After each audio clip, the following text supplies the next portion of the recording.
Are you ready for the end of the fraidy cat cure?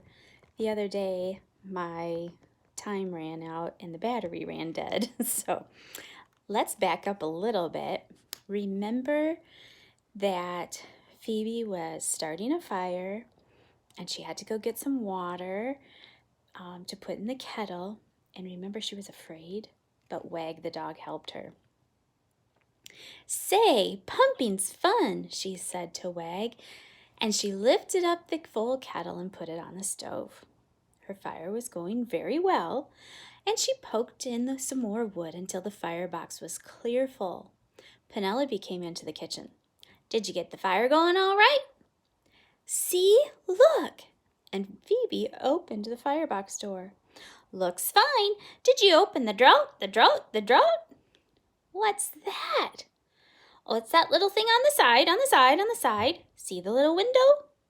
"Well, they should be open or closed. I forget which." "Well, they're closed right now, so I'll open 'em." Phoebe was brave.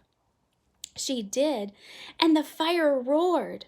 "Oh, this is fun, Penelope! And I pumped the water, too.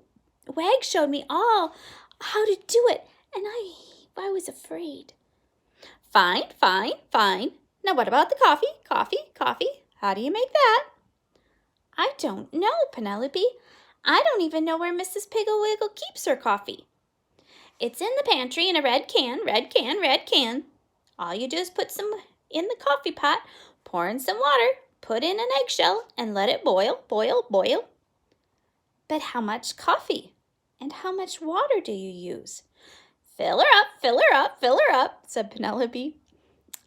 "I'm going to look on the can.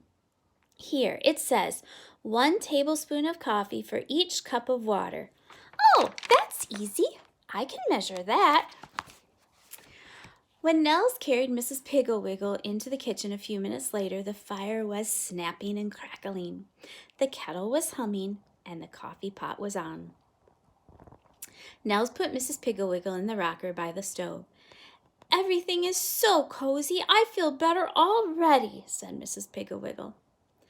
When the doctor came in, he said nothing was broken, but he bandaged Mrs. Piggle Wiggle's foot and told her to keep off of it for a day or two. And then he and Mrs. Piggle Wiggle and Nels had a cup of coffee and some sugar cookies.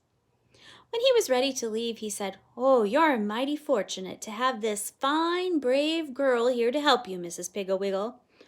Poor old Mrs. Finedock was there all alone the other day when she hurt her foot, and of course she had to walk on it too soon, and it took her much longer to heal." Mrs. Piggle Wiggle said, "Oh, I know how lucky I am. Imagine having a visitor who can ride horseback, make fires, pump water, and cook. Now all I have to worry about is the milking." "Oh, I'll help you do the milking," said Nels. "Oh, I'll help you. I already know how to gather eggs," said Phoebe. "Oh, all right. But first I better teach you how to unsaddle and feed Trotsky." "Before you do either of those things, I'd like to ask a favor," said Mrs. Piggle Wiggle. "Would someone please go down into the cellar and get me those apples? I can peel them while I'm sitting here resting my foot." "Oh, I'll go," said Nels. "Oh, no, let me." And Phoebe picked up the apple pan and ran to the back door. "Wait, it's dark down there. You'll need a candle," said Mrs. Piggle Wiggle. But Phoebe apparently didn't hear her because she didn't wait. And in a minute she was back in the kitchen with cobwebs in her hair and a big pan full of red apples in her arms.